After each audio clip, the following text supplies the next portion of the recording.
really nervous to film this video.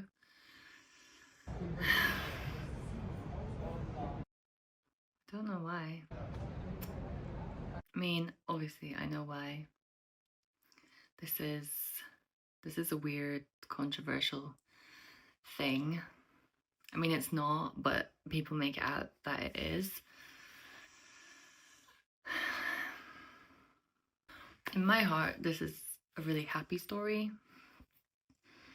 but I don't know if I'm ready to share this. Do you like how my phone case matches my abaya? Okay, I'm gonna talk to you like you care what I have to say. In this video, I want to share with you the story of how I became a Muslim and therefore my revert journey. When I was 18, I had moved away from home. I'd moved to America to study, and I was in Dartmouth in New Hampshire, and I, for the first time in my life, was away from home. I was away from everything that I knew up until that point. And I guess most crucially, I was away. That means that I was away from the status quo as I had known it. The status quo that I had always known was a total atheist community. Like, I didn't know anyone really that was part of any kind of religion, or at least not in any kind of positive way.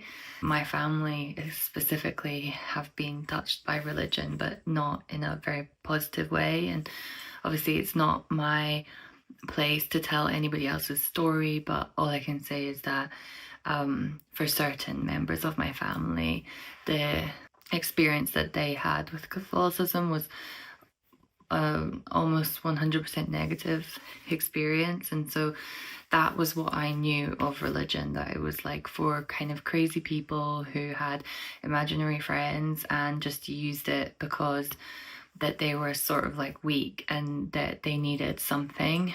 And I grew up in quite like a chaotic environment as well, so an extremely disadvantaged area as well, so I felt quite hopeless for most of my like teenage life. I'm gonna cry. I don't want to cry.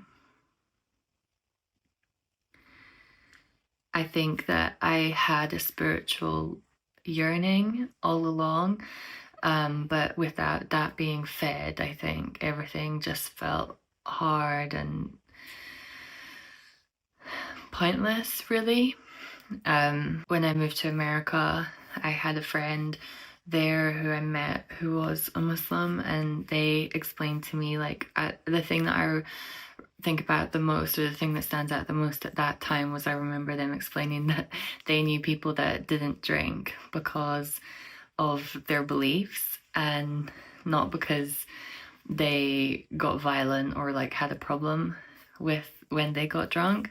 And I remember finding that really, really interesting, because growing up, the only people I knew who didn't drink, they didn't drink because they had some sort of problem, like they would become extremely violent or something like that when they drank. So this was like very interesting to me, and I guess it was something that I had been wanting to hear, because around that time I just stopped drinking, so I hadn't actually understood anything about the religion, and I still didn't think that there was a place for me in that religion. Like, I didn't think that that was even possible, or like how to go about that. I didn't have a strong direction at that time, but I just stopped drinking, and then I found that that created a lot more peace in my life. When I returned to the UK after a year, then I was in university, and that's when I met one of my most dear friends. And calling her friend is like not even, it doesn't even capture. Okay, I met my sister. Like, you can say a sister is so much more than a friend. Flash forward 10 years later, then that is the friend that actually helped me revert. I think I'll make a whole separate video on the day that I reverted, because of this beautiful friend. It was a beautiful, beautiful day, and it kind of deserves its own video, and that might be interesting for anyone that is thinking about reverting. Or I forgot to say, today is Jummah, so Jummah Mubarak if it's Friday where you are. I don't have very much time to finish this video because I have to leave at 12:30 to go to Jummah, but we'll see how far I get. It shouldn't actually take that long, but it's taking long because it feels so vulnerable to tell this story. But I want to tell it because there were YouTubers who I watched around that time when I was finally going to actually revert, and they helped me so much. It's the ones that come to mind most specifically is Kashama Meridian. So yeah, for that purpose, I do want to film this video. It's just hard. So where was it? I had this spiritual kind of desire, and what my friend had told me about Islam, I really liked the sound of it. The kind of guiding principles, the way to live your life, to live a happy, peaceful life. And I agreed with all the ways that were taught. And he described to me like how growing up with that kind of structure, it had brought him so much peace growing up and meaning. And that was something that I craved at that time. I think I wasn't ready then, and I kind of continued living my life. I was really focused on building a company because although I think deep down I had this spiritual yearning for meaning and for peace in my life, but what that manifested on the surface was just, I also thought that everything would be better if I became an entrepreneur and I had a £1 million company, and I really wanted to take a company to IPO and I wanted to become a millionaire. At that time I was like reading the books of like Steve Jobs and people like that, and I really thought that that was the way that I was gonna kind of feel better. I started a company during my master's year with 2 friends. For the first 2 years, it did give me that feeling that I thought that it would. I felt really excited and really happy, but as with all kind of worldly things, it doesn't last. And it was fun in the beginning, and I had more freedom than I would have had in a corporate job, but I think I actually wasn't feeling fulfilled. And I think actually fulfillment and fun are the most important in order to have like a happy day-to-day. And I must credit Ali Abdul. It was him who I first heard this concept of the 3 Fs: fulfillment, fun, and freedom. He was talking about it actually in relation to starting YouTube, but he was saying, yeah, freedom might be the goal in terms of like time and money, but you have to have fun and you have to feel fulfilled on a day-to-day basis for anything to be sustainable. And that's talking about YouTube, we're talking about anything.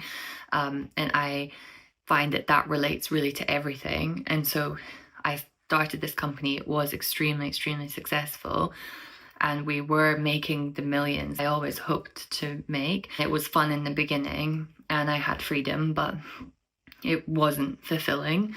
As the fun wore away, I was left with freedom, but without fulfillment and without fun, you really have nothing. And there were many reasons why I left the company, which I can go into in maybe another video. And I would like to make more videos about the whole experience of starting a company, because I did learn a lot, which I think would be beneficial to some of you. But for the purpose of this story, I left the company. I had no idea where I was going to go next or what I wanted to do, because the thing that had been my guiding light up until that point was gone, or it was gone, because I realized that it didn't make me feel the way that I wanted to feel. It didn't make me feel better. In fact, it actually made me feel worse towards the end. Very privileged position, because I had saved enough money to be able to travel. So I traveled in China for a month on my own. Again, I want to make a video about that because I saw so many interesting things and I just had the best time, and I want to share that with you all. After that, then I spent literally 9 months doing almost nothing other than walking and thinking.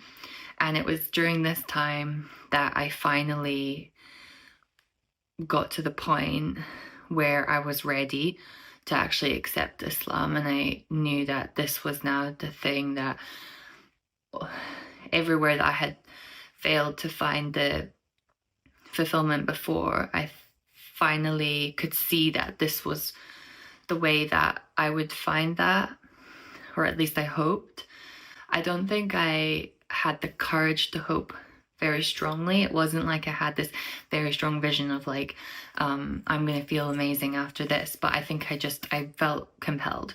And so I was having a coffee with that very special friend I mentioned earlier. And I sort of mentioned it to her like in the middle of conversation, like, yeah, I think that like I want to revert. And then I was like super casual about it. Like I was just kind of like, yeah, I'm kind of thinking that. And then her reaction was so big and so beautiful. And then I think when I saw her reaction, that's when I felt the intensity and the gravity of the decision. And because she already had this special thing in her life, she already had faith in her life. I think that's what made her reaction so big and so beautiful, was because, and so emotional, was because she knew what I was accepting into my life. Whereas like I didn't know that feeling. So I was kind of like, yeah, I think this is what I want to do, but I don't know. And then, so her reaction made me feel like more excited and more nervous. And anyway, she kind of went, she said, like, leave it with me. I'm going to arrange everything. And alhamdulillah, she arranged everything. And again, that's the thing, the day that I actually reverted, I'll talk about that in a different video. Long story short, I went through the process. I mean, it's a very simple process. You basically just need to say the Shahada. You could do it right now if you wanted to, just alone in your room. I wanted to make more like a ceremony of it, just because I'm that kind of person. I do like a little bit of a fanfare, not fanfare, but like I like a bit of a ceremony. That was December of 2023. So I have been Muslim for a year now, and I thought that was actually the best time to make this video. Was after a year I can reflect on everything that's happened in the past year. When I talked about those 3 F's before, the fun, fulfillment and freedom, I finally have found that fulfillment part that I was always looking for. It was hard to accept because I obviously have that inner critic inside my head going like, only crazy people or pathetic people need like imaginary friends to make them feel happy. But I just accepted that if that makes me crazy, then that makes me crazy, because it makes me happy. It genuinely brings me peace. It's such a beautiful religion. There's so many things about the religion that I want to talk about that I enjoyed so much, or that I continue to enjoy so much. I think of all the aspects of Islam that I love, I think the one that is the most meaningful to me and brings me the most fulfillment is that like direct connection with Allah subhanahu wa ta'ala. Because when you get on your prayer mat for any one of your prayers, so you're talking directly, and actually like I can talk with him at any time of the day, and the feeling that everything has been written, that the struggles that I've had in the past and the blessings I have in the present, that they're written. Because one of the biggest fears that I have is like the thought of everything being taken away all of a sudden, or the feeling that, you know, that my decisions are gonna like derail everything. But actually it's like it's already been written, and it was written like long before I got here, and everything that I've been through in my life was leading me to this point. And that makes me feel really happy and really peaceful inside. And some of the other things that I love are the community. So the ummah, I find when I visit Muslim countries, the reception is just so beautiful. And people always say like, oh, are you Muslim? Because they're not sure. And I say yes. And they're always just like, alhamdulillah, mashallah. And I think that's just so beautiful. Obviously in the West, the media represents Islam in a horrific light. I can say that being part of it has been the most peaceful and beautiful thing that I've ever done in my life. And I'm so grateful to be here at this point.